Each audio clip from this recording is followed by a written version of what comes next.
Bien-aimés dans le Seigneur, bienvenue sur Tout Rétabli, la chaîne où nous apprenons à vivre selon l'évangile du Christ. Et aujourd'hui, nous allons plonger ensemble dans la vérité de la parole de Dieu. Notre thème est intitulé « Peut-on perdre le salut ?» Et nous allons démontrer à la lumière de la parole de Dieu que le salut n'est pas automatique. La persévérance est la seule condition.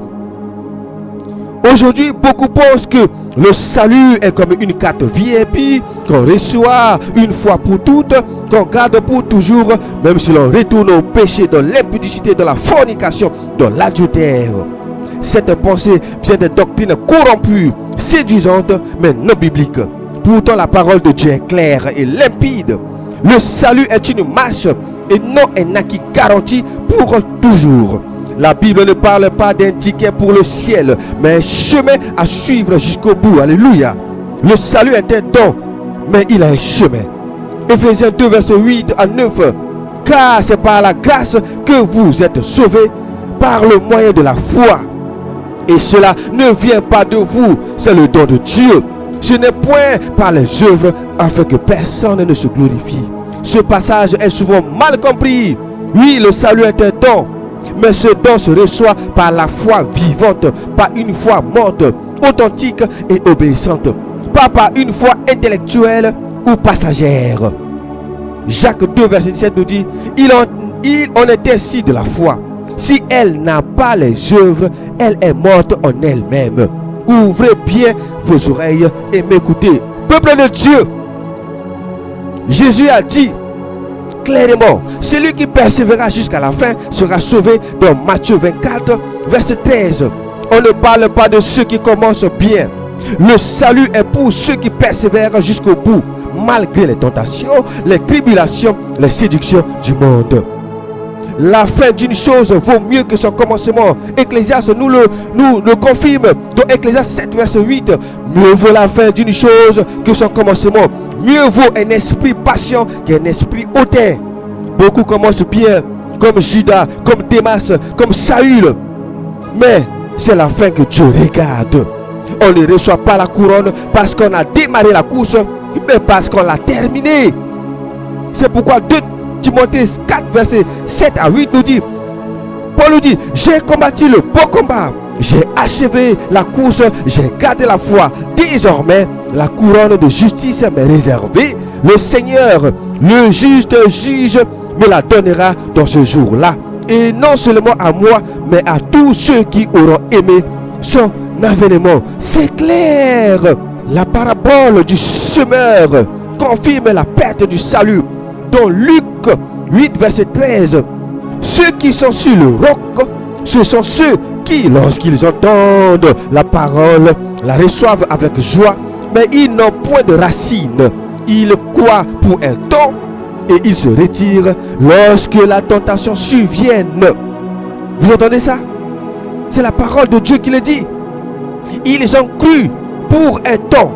Cela veut dire qu'ils étaient bien engagés comme toi aujourd'hui, qui est retourné au monde. Ils avaient commencé à marcher avec Dieu, mais ils ont abandonné. Cette parole vient directement de la bouche de notre Seigneur et Sauveur Jésus-Christ. Le salut est une course, pas un saut. 1 Corinthiens 9, verset 24 et 27 nous le confirme. Ne savez-vous pas que ceux qui courent dans le stade courent tous, mais qu'un seul remporte le prix?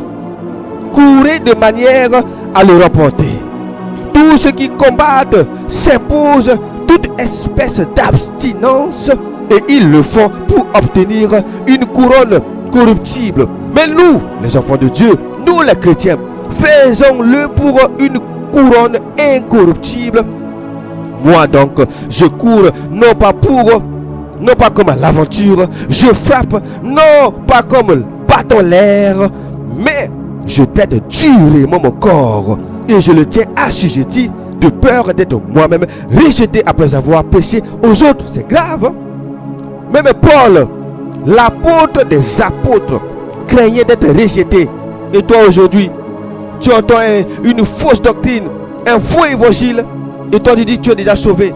Et toi tu retournes dans l'impudicité, dans la fornication, dans l'adultère, et tu crois que tu es sauvé. Regarde, Paul dit ici, de l'apôtre, il a peur, il tremble ici.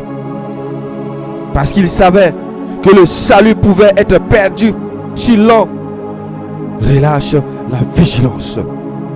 Des avertissements clairs dans les épîtres aux Hébreux, Hébreux 3, verset 14.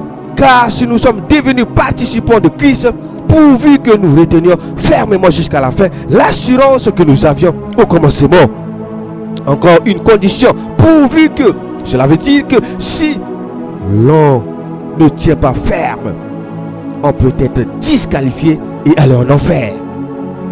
Et Hébreux 10, verset 26 à 27 nous confirme clairement. Car si nous péchons volontairement après avoir reçu la connaissance de la vérité, il ne reste plus de sacrifice pour les péchés, mais une attente terrible du jugement et l'ardeur d'un feu qui dévorera les rebelles.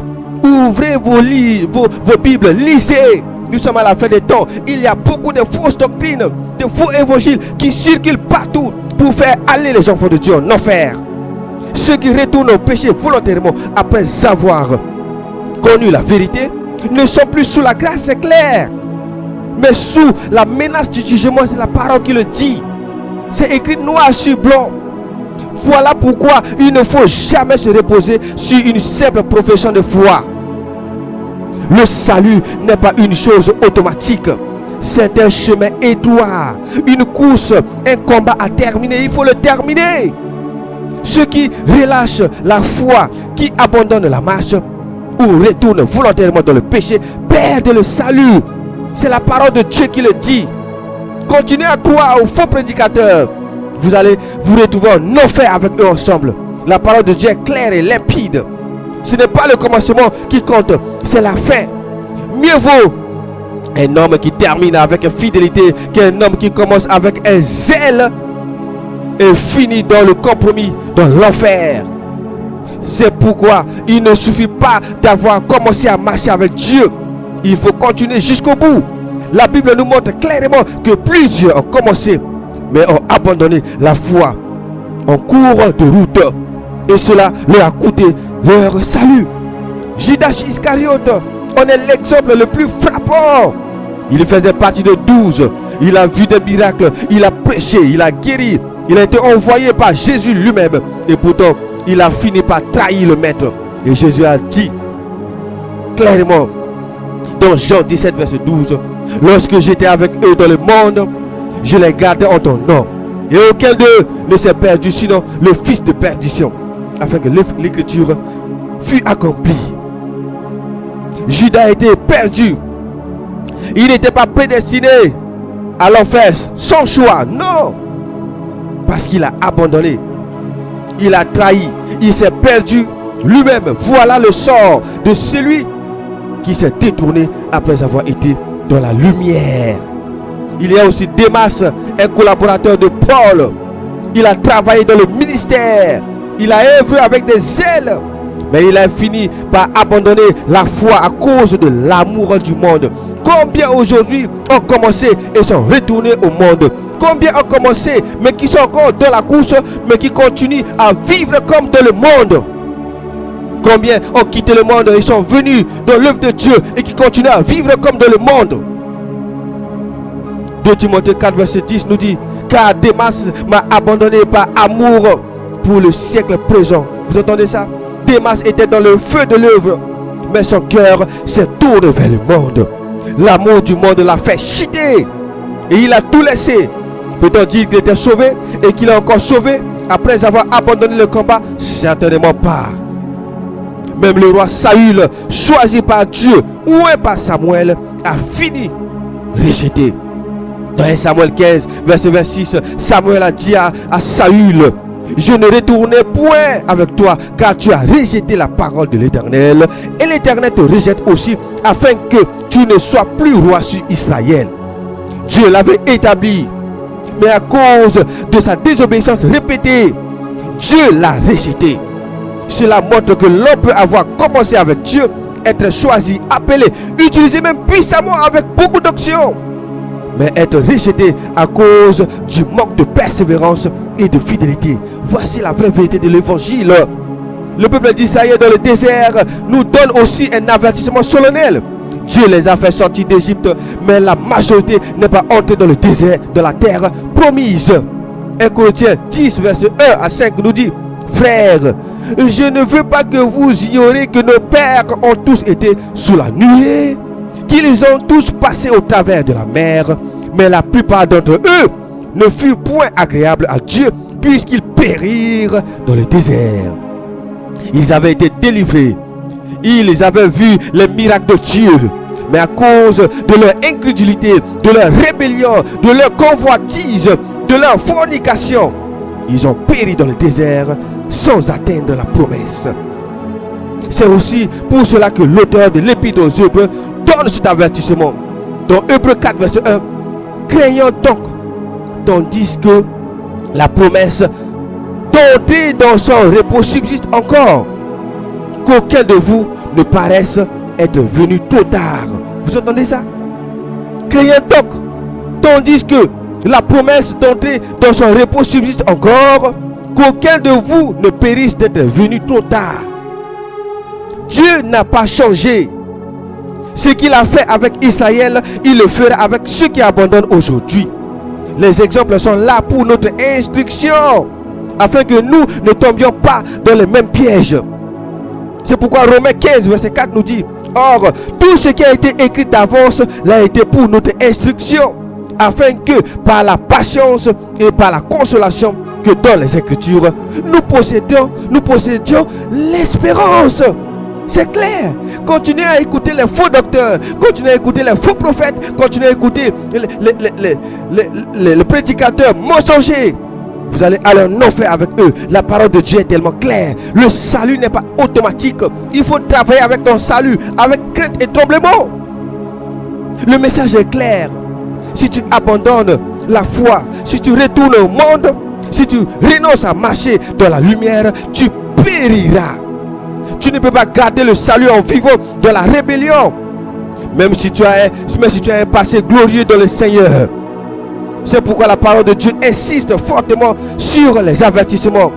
Ce ne sont pas des simples recommandations, mais des appels urgents à la vigilance. Car il y a un réel danger de chute, même après avoir connu la vérité. Aujourd'hui, nous sommes avertis par ce qui s'est passé dans le passé, afin qu'aujourd'hui nous puissions tenir ferme dans notre course avec Dieu, avec le Seigneur, pour ne pas qu'un jour le Seigneur nous dira: je ne vous ai jamais connu, retirez-vous de moi, vous qui commettez l'iniquité. Faites attention, les enfants de Dieu. Et il a dit: nous serons jugés, nous cette génération, nous serons jugés plus sévères. Ouvrez vos yeux, ouvrez vos livres, vos Bibles, lisez la parole de Dieu. Soyez comme des chrétiens de Béret. Oh, quelle génération corrompue! Quelle génération corrompue! Quelle génération rebelle! Ils suivent des foules. Hébreux 2, verset 1 à 3 nous dit quoi? C'est pourquoi nous devons d'autant plus nous attacher aux choses que nous avons entendues. Vous entendez ça? De peur que nous ne soyons emportés loin d'elle. Comment échapperons-nous en négligeant un si grand salut? Ce passage est tellement encore clair. Écoutez encore. Hébreux 2, verset 1 à 3. C'est pourquoi nous devons d'autant plus nous attacher aux choses que nous avons entendues. Tu as entendu que les gens ont perdu le salut. Tu as entendu que les gens sont allés en enfer. De peur que nous soyons emportés loin d'elle. Comment échapperons-nous en négligeant un si grand salut? Si nous négligeons ce grand salut, nous n'allons pas l'obtenir. C'est écrit noir sur blanc. Ce salut peut être négligé, abandonné, méprisé. Il ne s'agit pas d'un objet collé à nous pour toujours, mais d'une alliance vivante que l'on peut trahir. Hébreux 6, verset 4 à 6 nous dit quoi? Car il est impossible, voilà encore un avertissement grave ici. Ça s'adresse aux croyants, c'est pas aux païens. Hébreux 6, verset 4 à 6. Car il est impossible que ceux qui ont été une fois éclairés, qui ont goûté le don céleste, qui ont eu part au Saint-Esprit, qui ont goûté la bonne parole de Dieu et les puissances du siècle à venir, et qui sont tombés, sont soit encore renouvelé et amené à la repentance. C'est grave. Je relis encore. C'est la parole de Dieu.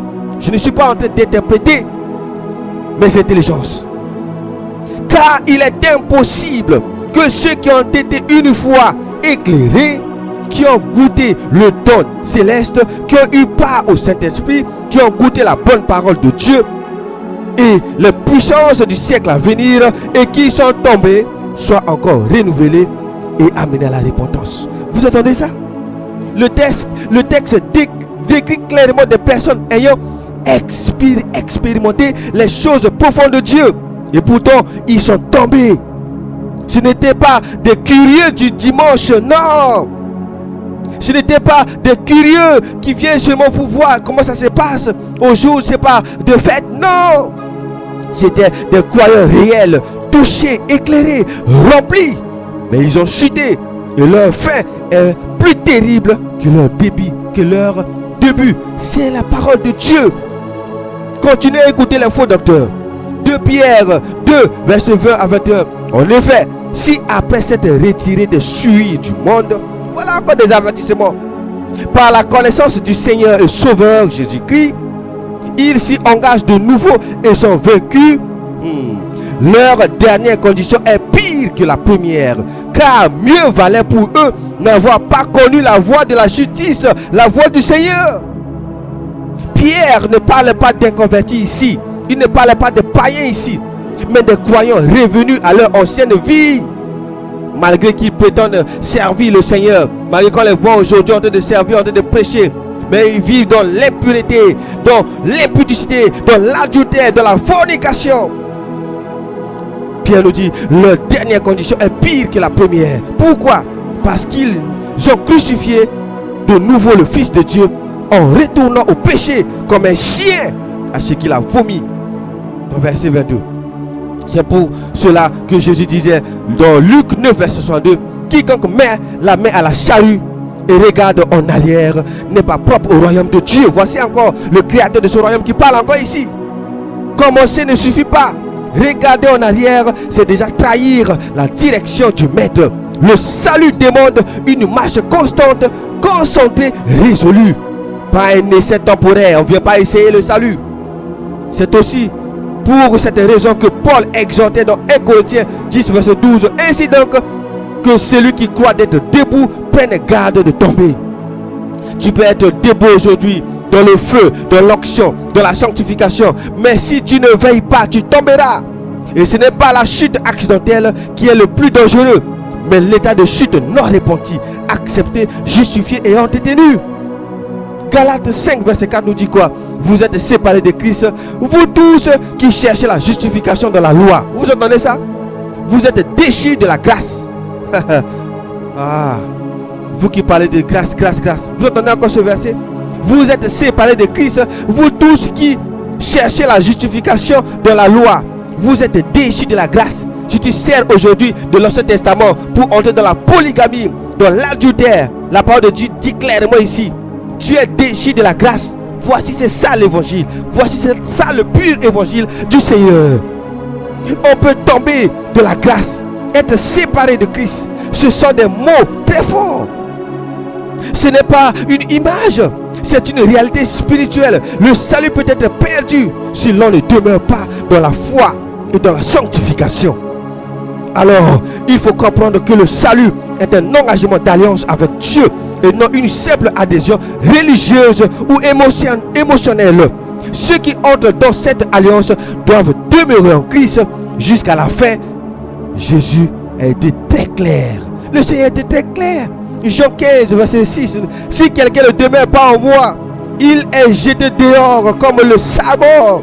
Et il sèche, puis on ramasse les sarments, on les jette au feu et ils brûlent. Il ne dit pas celui qui n'a jamais été en moi, mais celui qui ne demeure pas en moi, c'est-à-dire ceux qui ont déjà cru. S'il ne demeure pas, cela veut dire qu'on ne peut être en Christ, mais ne pas y être. Vous entendez ça? Et finir jeté dehors, brûlé. Voilà une parole de Jésus qui détruit totalement l'idée d'un salut automatique et irréversible. La foi véritable s'entretient elle se nourrit, se nourrit, elle se fortifie, sinon elle meurt. Et celui qui meurt spirituellement est en danger de mort éternelle. C'est pourquoi 1 Timothée 1 verset 18 à 20 nous dit: en gardant la foi et une bonne conscience, cette conscience quelques-uns l'ont perdue et ils ont fait naufrage par rapport à la foi.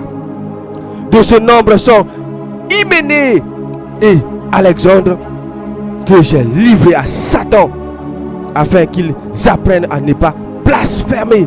Vous entendez ça? Ces deux hommes avaient été dans la foi, mais ils ont fait un naufrage. Cela veut dire qu'ils sont sombrés, coulés, perdus. Le navire de leur foi a été détruit. Paul ne les a pas excusés. Il les a livrés à Satan pour qu'il subsiste la correction divine. Voilà pourquoi il faut fuir les raisonnements humains, les doctrines trompeuses, les fausses doctrines, le faux évangile, les messages populaires qui disent une fois sauvé, toujours sauvé. Quelle folie, quelle hérésie. Dieu reste ton Père, même si tu vis comme un brigand, même si tu vis comme un voleur, même si tu vis comme un impudique, un polygame, un adultère. Dieu ne regarde pas à tes fautes, mais à ta foi. Quelle folie. Vous prenez le salut comme un jeu. Et le paradis n'est pas pour les gens qui vivent dans la cochonnerie, n'est pas pour des cochons, n'est pas pour des impies, les impurs. C'est pour des gens purs, parce que notre Seigneur est pur. Ce que Dieu donne, il ne le reprend jamais. C'est ce qu'on entend aujourd'hui. Même si tu vis dans le péché, ton nom reste inscrit dans le livre de vie. Ah, quelle ignorance. Peuple de Dieu, ouvrez vos Bibles. Soyez comme des chrétiens de Béret. Ces paroles ne viennent pas de Dieu, mais de ceux qui veulent rassurer la chair. Ils ne veulent pas crucifier la chair et éteindre la crainte de Dieu. Pourtant, la Bible dit clairement dans Apocalypse 3 verset 5: celui qui vaincra sera revêtu ainsi de vêtements blancs. Je n'effacerai point son nom du livre de vie. Si Jésus dit qu'il n'effacera pas le nom de celui qui vaincra, c'est donc qu'il effacera celui qui ne vainc pas. C'est clair, ce n'est pas un jeu, c'est une réalité. Ton nom peut être écrit dans le ciel aujourd'hui et rayé demain si tu t'égares volontairement.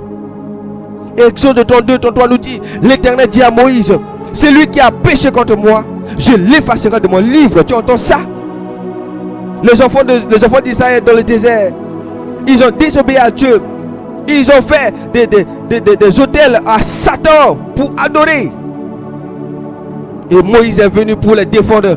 Jésus a dit clairement, Dieu a dit clairement: non, Moïse, ne viens pas défendre les rebelles. C'est celui qui a péché contre moi que j'effacerai de mon livre. Vous entendez ça? Même dans l'ancienne alliance, Dieu effaçait les noms de ceux qui se détournaient de lui. À combien plus forte raison, sous la nouvelle alliance scellée par le sang de Jésus, nous qui connaissons la vérité, nous qui connaissons la grâce de Dieu, à plus forte raison, nous, c'est pourquoi la Bible dit: cette génération sera jugée plus sévère. Cette génération, nous serons jugés plus sévères, parce que nous minimisons la grâce de Dieu. Nous pensons que la grâce, c'est une cochonnerie. C'est quoi ça? Philippiens 2 verset 12 nous dit: travaillez à votre salut avec crainte et tremblement. Vous entendez ça? Dieu nous avertit dans sa parole. La parole est claire. Mais continuez à écouter les faux docteurs. Ils vont vous faire envoyer en enfer. Travaillez à votre salut avec crainte et tremblement. On ne travaille pas un salut qui ne peut jamais être perdu. Quelle folie! S'il fallait juste croire et dormir tranquillement, Paul n'aurait pas parlé de crainte et tremblement. Cette phrase montre que le salut est un combat quotidien, une vigilance de chaque instant.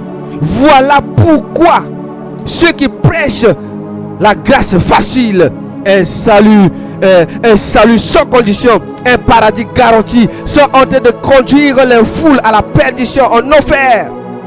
Ce sont les prophètes de paix dans un temps de guerre. Ils annoncent la sécurité quand Dieu appelle à la crainte. Continuez à les écouter, vous allez être perdus avec eux.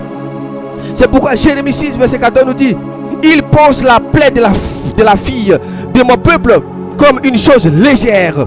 Paix, paix, disent-ils, et il n'y a point de paix. Aujourd'hui encore, on entend ces voix: tu es sauvé pour toujours. Même si tu tombes, Dieu te relève toujours. Même si tu vis dans l'impudicité, dans la fornication, même si tu es brigand, tu es voleur, tu es déjà sauvé. Tu es la substance de Dieu. Quelle folie! Ne crains rien, ton salut ne dépend pas de toi. Quelle hérésie! Mais le Seigneur Jésus-Christ dit autre chose. Dans Apocalypse 2, verset 5. Souviens-toi donc d'où tu es tombé. Réponds-toi et pratique tes premières œuvres. Sinon, je viendrai à toi et j'ôterai de ton chandelier de sa place, à moins que tu ne te réponds. Tu entends ça? Ce verset s'adresse à une église, pas aux païens, pas à des gens qui vivent dans le monde. Non. Cela montre que même les enfants de Dieu peuvent tomber et que sans repentance, leur lumière sera retirée. Le message est clair. Le salut n'est pas automatique. Il est donné gratuitement, mais il se garde dans la crainte, la sanctification, la fidélité et l'amour de la vérité. C'est pourquoi Hébreux 12, 14 nous dit: recherchez la paix avec tous et la sanctification, sans laquelle personne ne verra le Seigneur. On veut vous faire interpréter ce message avec de fausses philosophies, les philosophies païennes, mondaines. Alors que le message est clair, la parole est claire ici. On dit bien: sans la sanctification, personne ne verra le Seigneur. Pas de sanctification, pas de salut. Ce n'est pas une opinion, ce n'est pas un bonus. C'est une condition pour voir Dieu. C'est écrit noir sur blanc. Continuez à écouter les fausses interprétations. La parole est claire. Continuez à écouter les faux docteurs, les faux enseignants. Et ceux qui disent: Dieu est trop bon pour jeter ses enfants. Ou encore: même si tu meurs dans le péché, tu es quand même sauvé. Quelle hérésie! Ils blasphèment. Ils piétinent la croix. Ils se moquent de la justice de Dieu. Car la Bible dit clairement dans Hébreux 10, verset 29 à 31: de quel pire châtiment pensez-vous que sera jugé digne celui qui aura foulé aux pieds le Fils de Dieu? C'est une chose terrible que de tomber entre les mains du Dieu vivant. Vous entendez ça? Il est temps de revenir à une crainte réelle de Dieu. Il est temps d'arrêter de jouer avec le péché en se croyant toujours sauvé. Il est temps de pleurer entre le portique et l'autel. Il est temps de cesser de suivre les hommes qui prêchent la facilité et des compromis. Car celui qui persévérera jusqu'à la fin sera sauvé. Le salut n'est pas une autorisation de pécher tranquillement. Non. Le salut n'est pas un acquis automatique. Le salut est un appel à mourir chaque jour à soi-même, à porter sa croix, à tenir ferme jusqu'au bout et à veiller, à résister au péché et à marcher dans la lumière. Alléluia.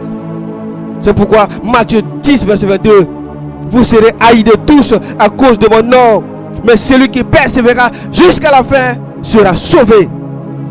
Apocalypse 3, verset 11: je viens bientôt. Retiens ce que tu as. Retiens ce que tu as, afin que personne ne prenne ta couronne.